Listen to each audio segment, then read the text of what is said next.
You know, I didn't have any expectations for this movie, and somehow I'm still disappointed.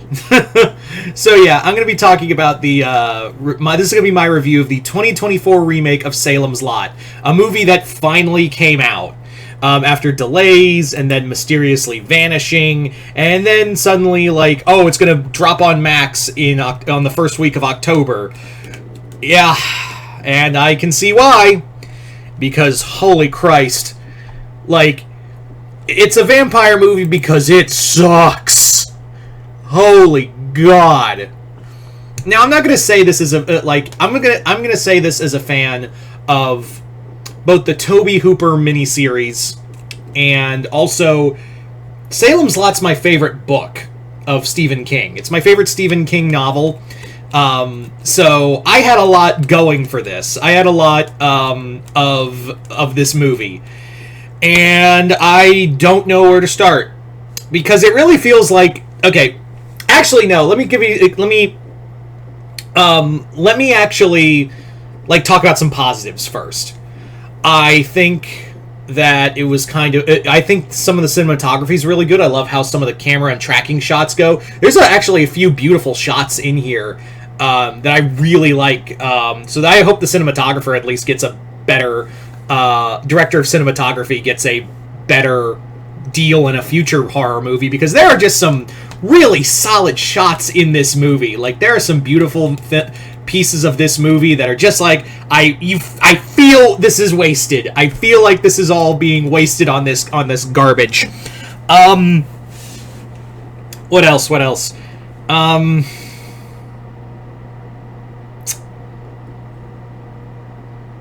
No, I can't think of a thing. I can't think of a goddamn thing. Cinematography was nice. There are some beautiful shots. Everything else? Holy crap. Anyway, so this movie really feels like it was meant to be 3 hours and it got cut to pieces on the cutting room floor. Like, there are scenes that go nowhere, or scenes that happen that feel like they should have had more context. And you could say, like, oh, the miniseries was like 3 hours long. Yeah. Because it was a mini-series, you see. It was like two films. And you could make the argument that the Tobe Hooper version ran longer than it should have. But on that occasion, like, at least it's well acted. At least you get a plot and you get this feeling of accomplishment, of, it feels like, and yes, it did stray away from the book several times over. It really, the Tobe Hooper movie strayed away from the book several times over. And honestly, I can tell you why. Because these characters act like Stephen King characters. And I know what you're thinking, but you love Stephen King. Like, shouldn't that be a good thing if they're acting like Stephen King characters? There's a problem with a lot of Stephen King characters act normal enough where you can put them onto screen with give or take a little changes.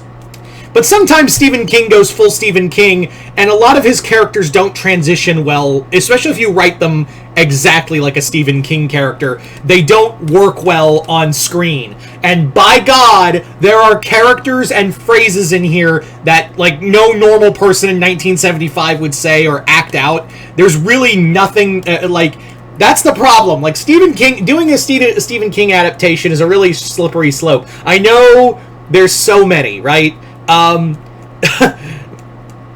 There's so fucking many. But the problem is that it's really hard to put them onto screen, put those characters onto screen and make them sound normal. Here, they act like Stephen King characters to a damning point. Yeah. Like I said, I feel like this movie was meant to be like 3 hours long, because there are clearly scenes that happen and you feel like you watch them and go, that didn't go anywhere, or that should have had more, or there's something missing. Like when Burke goes to talk to David Mears, and he's like, you gotta come with me, I think there's a fucking vampire. And I'm like, at no point did they ever discuss, like, there's no character relation with anyone. Even like Ben Mears himself, he is the main character of the story, but he feels annular at points. And I know what you're thinking. Well, that happened in the book, too. It was supposed to be, like, all of Salem's Lot is the character. That's a big part of the book. But it focused on Ben Mears, and this movie forgets Ben Mears half the fucking time in the movie. And you can forgive it in some points. But here, in a less than 2 hour movie, under 2 hour movie, trying to do all of these characters, and it cuts a lot of them out. There's some important characters, or characters that were important in the original book, that get either cut down or cut off. It's so vexing. And honestly, seeing how bad the acting is in this film, or the lack of direction, or horror, or even atmosphere, I can see why. I don't know if I want to watch the extended version, because this was a goddamn slog to begin with. It's so. If this is the cut down version, and this is the best they could give us, I shudder to think what if there is like an extended director's cut or something, because my God, I don't know how you could fuck up a story. And Salem's Lot's a chunky book. It's not like it. It's not like with it or anything like that. But good God, you couldn't you had to add characters that had no meaning to the story. Another character that's supposed to feel more, or that's supposed to have a bigger role, is the main kid's name, who befriends and and forms a bond with Ben Mears.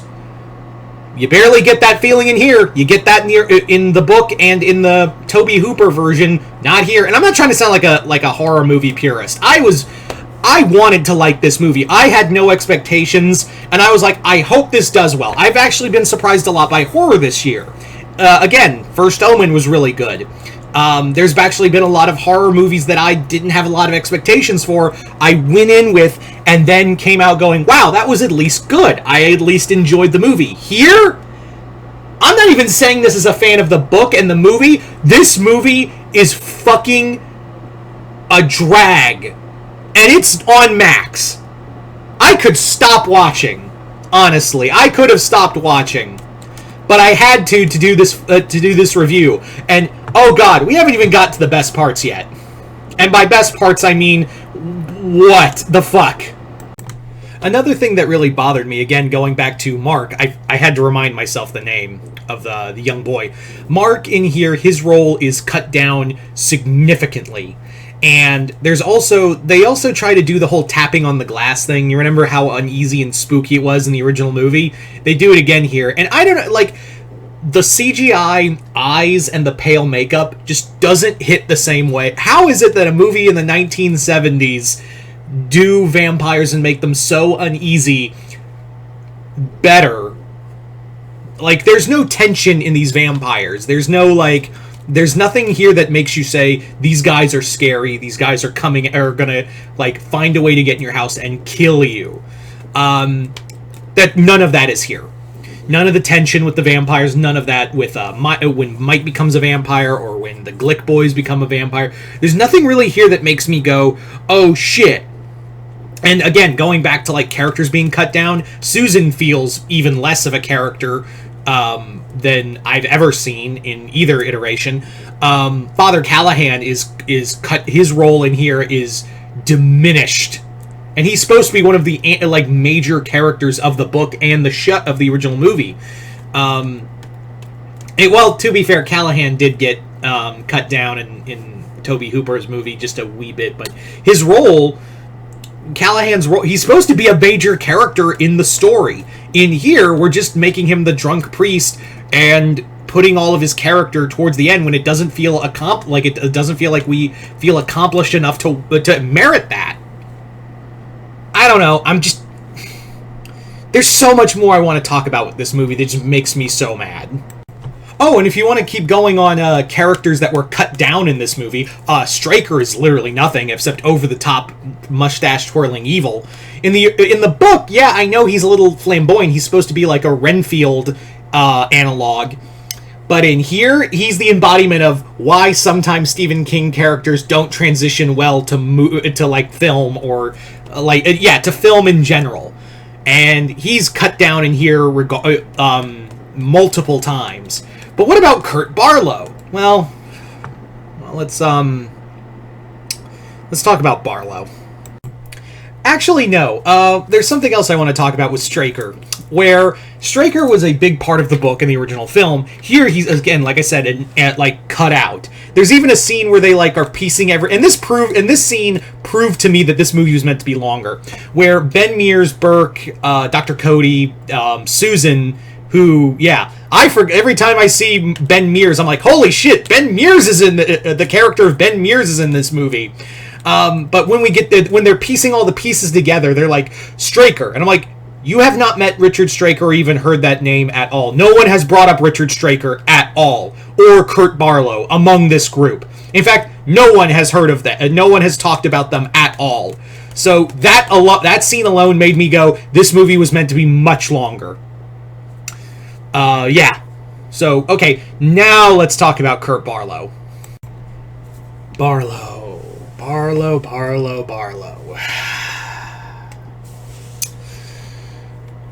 I understand that, like, in the original film, that he's only got, 2 minutes of screen time at best. But those times are, like, he's treated like an overarching shadow. And even in the book, he's treated as this overarching, like, shadow over the town, and he doesn't even get a lot of screen time. It's more of Straker than anything else. In the book, he does have a lot more speaking roles. I think in the Rob Lowe version of Salem's Lot, they do. I believe Rutger, if I remember right, Rutger Hauer plays Barlow in there, and they actually give him more of a character close to the book. Here, they're trying to do the design, and like, I will say this, the design of Barlow, when you see it, he even gets less screen time, and he's not, and this Barlow doesn't even feel like that much of a threat, if I'm being honest. This Barlow, I love the design. I love that we go with the Orlockian kind of look, but they also seems like they wanted to have him talk more, and that he only gets like 2 lines at best, and he goes out even more of a bitch in a more anticlimactic ending than what you thought in the original film. Again, I hate doing that. I really do hate doing the whole, like, well, it wasn't like this in the book, so obviously it was better. Obviously it wasn't like the original movie, so it's obviously worse.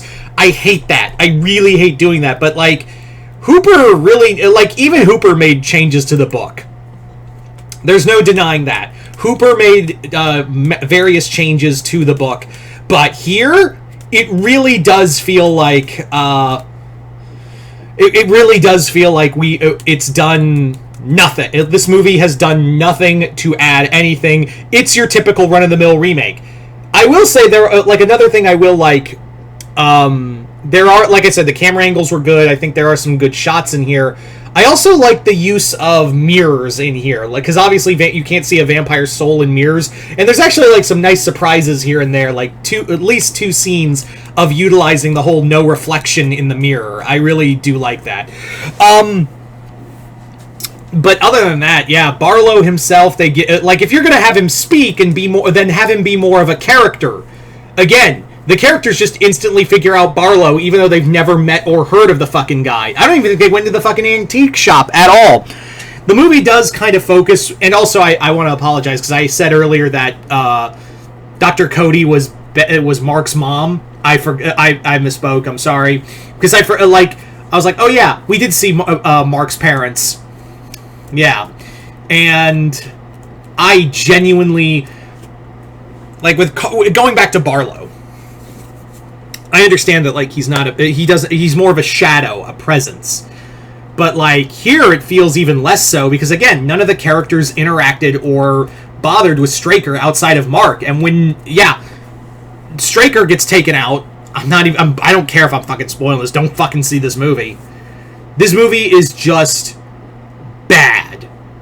It's boring bad, and it's a movie that, I don't know if, like, seeing the extended edition helps at all, if there is one at all. I don't know if there is. I keep saying there is, because it really does feel like this movie has to have a version of this film that is longer, because there's important plot elements of this story that just feel taken out entirely. That's why I keep harping on that so much, because it feels like a movie that should have been longer, that got cut to hell, and no one knew what to do with it. So do I recommend? Fuck no. I'm not saying, oh, the Rob Lowe version is better, or nah. That miniseries is also has its major flaws. Just stick with the book and the Hooper version. This is skippable. This movie ends on a wet fart, like a long wet fart that you go into the bathroom real quick and check yourself if you shit yourself real fast. It's like that. It's like that kind of wet fart. So yeah, there's my review of Salem's Lot. So you guys tell me in the comments below, what did you guys think of it? Comment below, let me know. Other than that, I hope you all enjoyed this. I'm Mr. Multiverse. I'll see you next time in the Multiverse.